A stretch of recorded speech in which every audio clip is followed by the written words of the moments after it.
We want to welcome Amanda Duffy to World Sports Show from NWSL. How are you doing tonight, Amanda?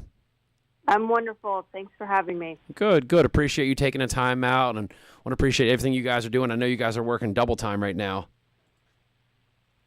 It's a fun time. It's the off season it's always a time. There's big things that can happen, and certainly right now, coming out of the college draft and into this weekend with the news about the Boston Breakers.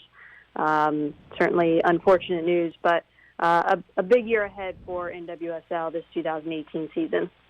Yeah, we were just reading some stuff from a couple of different articles about, that you guys are trying to reassure all the fans that there is stability in the league, and this is not something like that, we should all hit the panic button on, and just wanted to get more into that about, you said there is stability and, something we shouldn't have to worry about, like teams folding. Yeah, we're really we have a lot of confidence in the ownerships of NWSL, and with us entering the sixth season of operation right now, really strong partners, A&E and Lifetime as our broadcast partner, and equity in the league itself, introducing and welcoming Deloy Hansen and the Utah Royals into NWSL a couple months ago, and looking at the start that they've had already. Just 2 months in, and what they're building in Utah is pretty special. Have a lot of strong conversations right now with expansion candidates and groups, and feel really good about where we are and what's ahead for this league. Yeah, it just seemed that like the Boston Breakers folding thing was just bad timing. It seemed it would have been, I guess, maybe too fast for expansion teams to jump in and help. Well, there's never a good time for that kind of decision to be made. And when we are right now in January following our college draft, which for all intents and purposes is sort of the kickoff of the season, and with our preseason starting 3 weeks earlier this year in a condensed period in between the college draft and preseason starting, it makes things more challenging. Again, never a good time for that. And unfortunately, after exhausting all of the investor groups that had reached out to us and the groups we reached out to as well, to explore the opportunity and see if there was a way to keep the team operating and keep the league at 10 teams, the timeline just wasn't in anyone's favor to do that. So we are going through the steps that we're going through right now. But it doesn't give us any less confidence about where we are as a league and what's ahead. Yeah, I mean, you guys have got the thing where the players will be picked by the 9 remaining teams tomorrow, and I think that was a really good move about saying it won't really count against the roster spots and count against salary caps. I'm sure that was the biggest concern of you guys is trying to make sure all these players would have a home this season. It was, and the players are in an unfortunate spot as well, a very difficult spot, and when the dispersal draft rules were put together, the players were front of mind in that, and incentivizing the teams to select players that have been under contract, or the college draft players from last week's draft, or a week and a half ago now. They're the priority, and we wanted to incentivize the teams to select those players, bring them into their camp, and keep them a part of the league for at least another season for 2018. Now, will there be anything with they're allowed to, and how many the draft will go through till all the players are picked, and then how will that work? Still game day, they can put any of those players within their 18, and it just can be their 18 or their starting 11.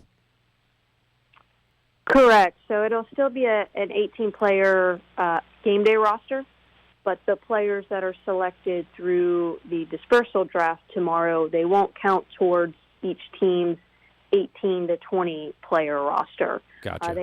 Their salary won't count towards the team's 2018 salary cap. If they're an international player already under contract, the player won't count towards the team's current international spots available. So we really have opened that up to encourage the teams to bring these players in. A conversation we had was to look at just expanding rosters to 22 across the league and approach it that way, but didn't think now was the right time to do that in the right circumstance to do that, and didn't feel like it would incentivize the teams to focus on keeping these Breakers players employed in NWSL this season. Yeah, you hit the nail on the head there. A lot of us were talking about that over the weekend because even if you were to pick these Boston players, it's one of the things where it's not a guarantee for them to make the team, and they're in a tough spot. A lot of them, are having to pick up roots and relocate again. So I think this is probably the best way to manage it for this year. Yeah, we think so too. And there was a lot of time and effort and conversation about the way to approach it. And we all feel confident and comfortable that we're prioritizing players that are already in the league, and we're expecting to be in Boston playing with the Breakers this season as a way to keep them a part of this league for the next year. Now, looking into the future, it was mentioned there are some interesting expansions. I mean, is there any type? What are the requirements like when people come up to the NWSL and say, "Hey, I would like to start a team"? Like, what are the big things you guys look at as a league? Well, what we're looking at now is making sure that it's right ownership, right market, right time, and kind of breaking down all of those right ownership, looking at the capitalization and, what is their professional sport experience? Are they currently operating a professional team? Are they not? Not that one is a priority over the others, but just to help us understand the background and knowledge in the professional sport landscape.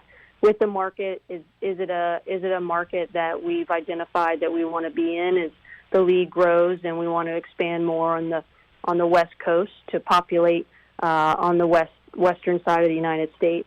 Is it a market that has proven in the past to support women's soccer?